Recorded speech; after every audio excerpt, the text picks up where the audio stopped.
Սրանից հետո Պողոսը Աթենքից մեկնելով եկավ Կորինթոս, եւ այնտեղ գտավ Ակյուղաս անունով մի հրեայի, ծագումով Պոնտացի, որը իր կնոջ Պրիսկիղայի հետ նոր էր եկել Իտալիայից, համաձայն Կղոդեոս կայսեր հրամանի, որով բոլոր հրեաները Հռոմից պետք է հեռանային։ Եվ գնաց միացավ նրանց, եւ որովհետեւ արհեստակից էր, նրանց մոտ մնաց եւ աշխատում էր, քանի որ արհեստով վրանագործներ էին։ Նա ամեն շաբաթ օր քարոզում էր ժողովարանում եւ համոզում հրեաներին ու հեթանոսներին։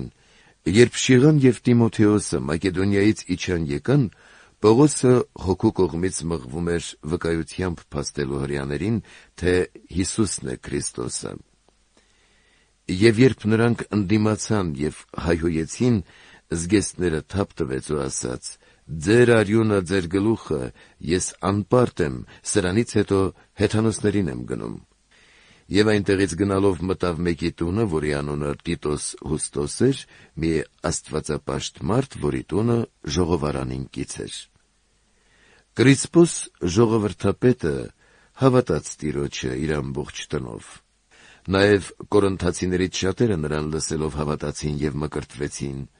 Եվ Տերը գիշերը մի տեսիլքի մեջ Պողոսին ասաց. «Մի վախեցիր, այլ խոսիր եւ մի լռիր, քանի որ ես քեզ հետ եմ, եւ ոչ մեկը քո դեմ չպիտի ելնի քեզ չարչարելու համար, քանի որ այս քաղաքում ես բազում ժողովուրդ ունեմ»։ Եվ նա այնտեղ մնաց 1 տարի եւ 6 ամիս, ուսուցանելով նրանց Աստծո խոսքը։